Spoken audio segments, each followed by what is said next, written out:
this takes place? Anybody? Yeah. After the Civil War? Yes. After the Civil War. So this is like early 1960s. 1962. So we know that because this works. 1962, 1963, because there are some events in the book that actually happened. So you guys remember James Meredith was the first black student to go to the University of Mississippi. They were Skeeter and the helper watching it on TV. When he actually goes to the school, because they had to have the armed forces there to escort him on the campus. So that actually happened.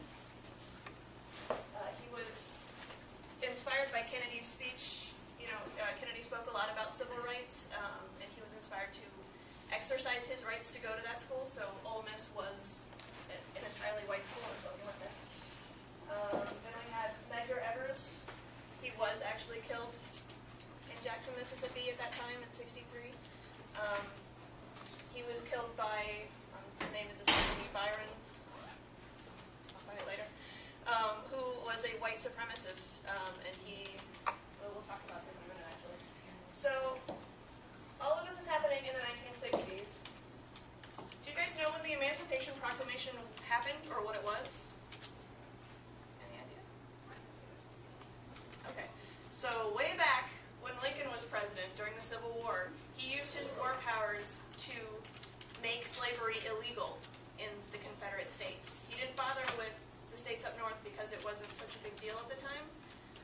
So the Emancipation Proclamation freed thousands, millions of slaves, most of them actually. And that happened in 1863. That's 100 years before this stuff is happening now. So 100 years later, Jackson, Mississippi is still dealing with these issues. And they will continue to deal with these issues until, they're still dealing with them today. So that's a huge stretch of time.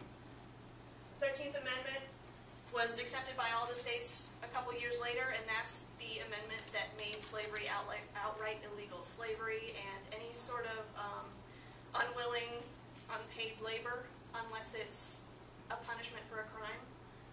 You can't blackmail anybody into doing work for you. You can't threaten anybody into doing work for you, not for free.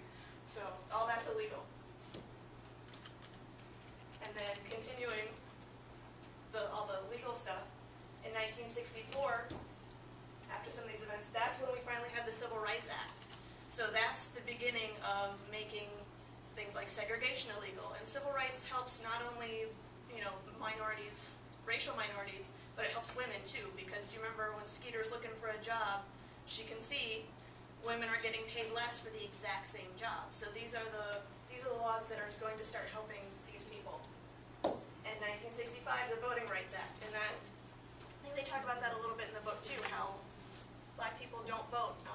Is it Abilene's friend, gets shot at or her car gets set on fire just because she drives near the voting station? They don't want black people to vote. And so states and counties, they'll make up all kinds of rules to keep you from registering to vote. And this is the act that says you can't do that anymore.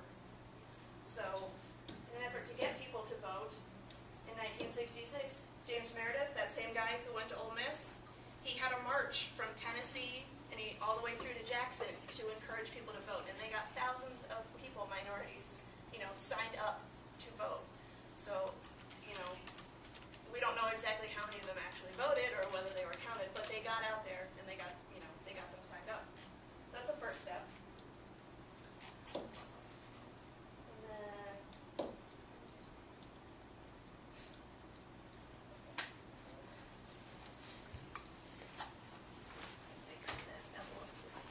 do you guys know Rosa Parks? Yeah. We all know this one? Okay. So Rosa Parks doesn't give up her bus seat. That's one of the biggest civil rights moments that we all know. This actually happened 1955. So that's a couple years before what's happening now. And she's so well known because that leads directly to the Montgomery bus boycott, where everybody boycotts the buses in Montgomery, Alabama. And then the lawsuit after that, in 1956, they decided that it was unlawful to segregate the buses, but only in Montgomery and in Alabama. So this doesn't apply to anywhere else in the United States. Just in the state of Alabama, you can't do that anymore. But something you guys might not know, which I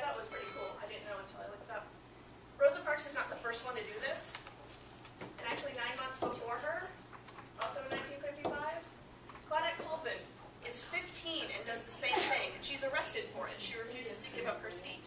But they don't, she's not used as sort of a leader for this movement because she is so young.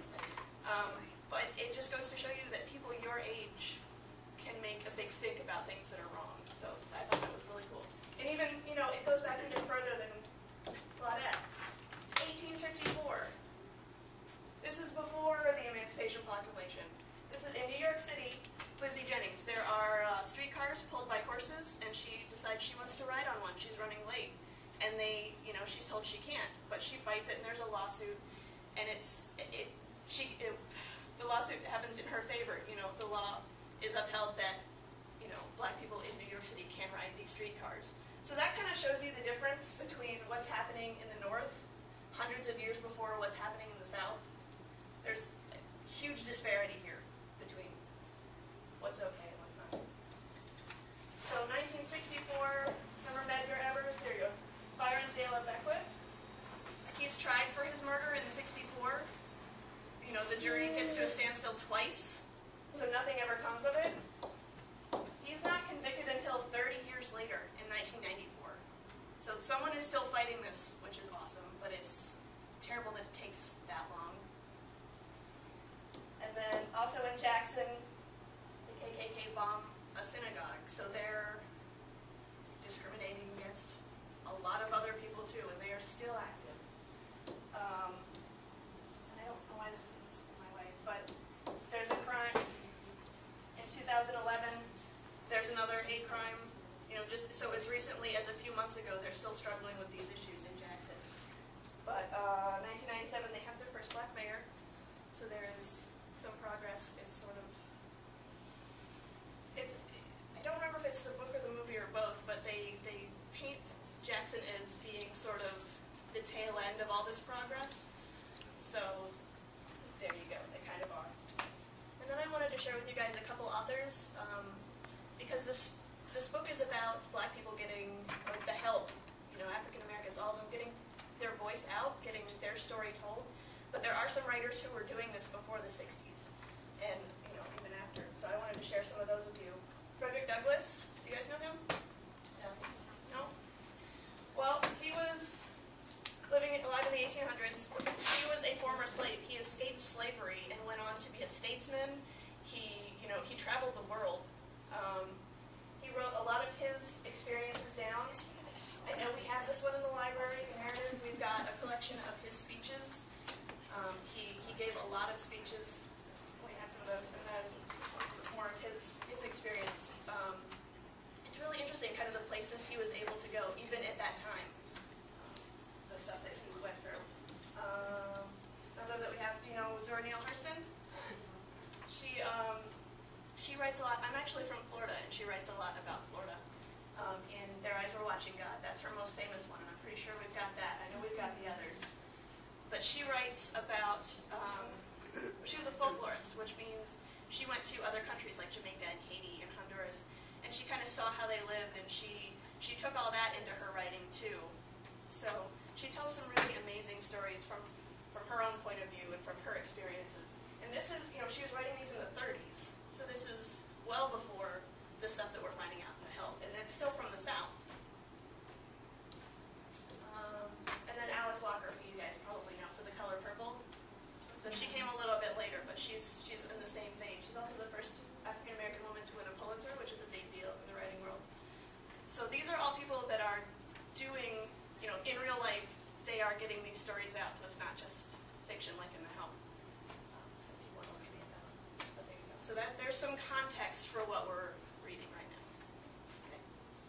Any questions or like what do you guys think now that you know some more about when the Help is happening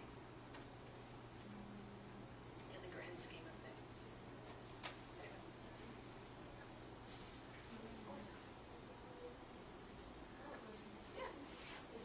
I know you mentioned something about the KKK. Are you still active today? The KKK, I don't believe is, but there are groups like Byron, the guy who shot Medgar Evers, was part of the White Citizens Council, and that group has kind of permutated into other organizations, but they are still very. Miss Montgomery, contact the main office. Miss Montgomery, contact the main It's white office. supremacy, but they mask it in such a way that it sounds legit. So there are organizations that try to get away with that sort of thing. Yeah, but not specifically the KKK, I don't believe. So like, I think it's the Conservative Citizens Council or something like that now.